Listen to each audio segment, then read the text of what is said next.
కోడికత్తి కేసులో అన్యాయంగా ఇరుక్కున్న దళిత యువకుడు జనపల్లి శ్రీను జనవరి 18 నుండి విశాఖ సెంట్రల్ జైల్లో ఆమరణ నిరాహార దీక్షకు సంఘీభావంగా విజయనగరం జిల్లా కేంద్రంలో స్థానిక అంబేద్కర్ జంక్షన్ వద్ద దళిత సంఘ నాయకులు దీక్షలో కూర్చుని మద్దతు తెలిపారు। ఈ కార్యక్రమంలో విజయనగరం జిల్లా బీఎస్పీ మాజీ అధ్యక్షులు డాక్టర్ పాండ్రింకి వెంకటరమణ, బహుజన కళామండలి పాటల తోట అథవా ఉదయ్ భాస్కర్, మమతా సైనిక్ దళ్ చింతపల్లి దుర్గారావు, దళిత హక్కుల పోరాట సమితి గోకా రమేష్, రేగేటి సంతోష్, గంటా వీర్రాజు, రేగి శ్రీను పాల్గొన్నారు। జగన్మోహన్ రెడ్డి కోడికత్తి కేసుల విశాఖ కోర్టుకు వచ్చి వాంగ్మూలం ఇవ్వాలని, సాక్ష్యం చెప్పాలని డిమాండ్ చేశారు।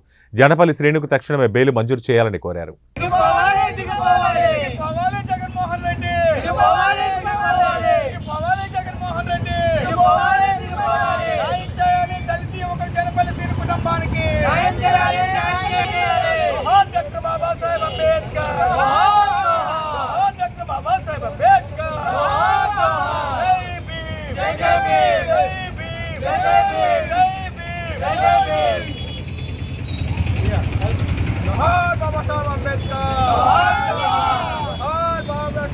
జగన్మోహన్ రెడ్డి గారి కోడికత్తి కేసులో అన్యాయంగా ఇరుక్కున్న దళిత యువకుడు జనపల్లి శ్రీనివాసరావు 5 సంవత్సరాలుగా బెయిల్ లేకుండా చేసిన జగన్మోహన్ రెడ్డి గారు న్యాయం తనకు చెయ్యాలనే ఉద్దేశంతో కోర్టుకు వచ్చి జగన్మోహన్ రెడ్డి గారు సాక్ష్యం చెప్పాలని జనపల్లి శ్రీనివాసరావు జనవరి 18 నుంచి విశాఖ సెంట్రల్ జైల్లో ఆమరణ నిరాహార దీక్ష కూర్చున్నాడు। అదేవిధంగా వాళ్ళ తల్లిదండ్రులు కూడా వారి ఇంటి వద్ద దీక్షలో కూర్చున్నారు।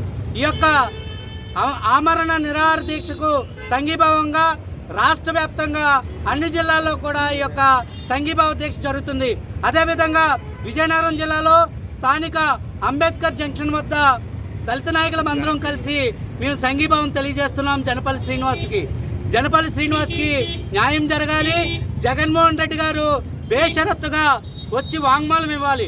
వాంగ్మూలం ఇవ్వలేదు అంటే ఇది డ్రామా అని ప్రతి ఒక్కరికి అర్థమవుతుంది కనుక జగన్మోహన్ రెడ్డి గారు తక్షణమే విశాఖ కోర్టుకు వచ్చి సాక్ష్యం చెప్పాలి।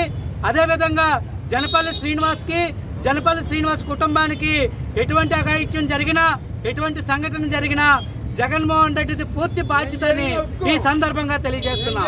జై భీమ్, జై భారత్।